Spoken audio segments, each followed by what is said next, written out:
Chandrababu Naidu, DK Shivakumar ఇద్దరు భేటీ అయ్యారు. అంటే భేటీ అంటే కూర్చోలేదు. బెంగళూరులో కుప్పంకి రావడానికి చంద్రబాబు నాయుడు అక్కడ దిగినటువంటి సమయంలో బెంగళూరు ఎయిర్పోర్ట్లో ఆయన ఎప్పుడు ప్రత్యేక విమానాల్లో దిగుతారు కదా, అదే సందర్భంలో డీకే శివకుమార్ కూడా ప్రత్యేక విమానాలే మెయింటైన్ చేస్తారు. ఆ ఇద్దరు విమానాలు పక్క పక్కనే వచ్చేటప్పటికి ఒకళ్ళకొకళ్ళు ఎదురుపడ్డారు.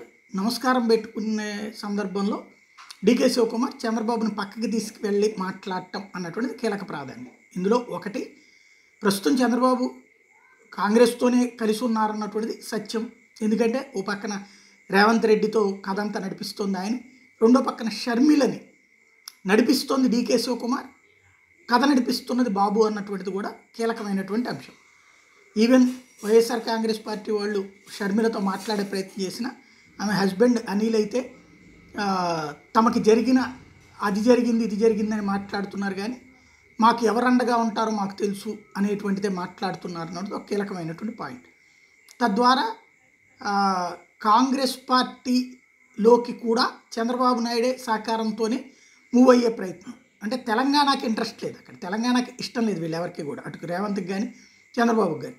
అక్కడ ఎంట్రన్స్ వేయించి ఆంధ్రప్రదేశ్కి అన్నటువంటి రూటే నడుస్తుంది. ఇలాంటి సందర్భంలో వీళ్ళిద్దరు మీటింగ్ అన్నటువంటిది ప్రాధాన్యాన్ని సంతరించుకుంది. ఏం జరుగుతుందో చూద్దాం.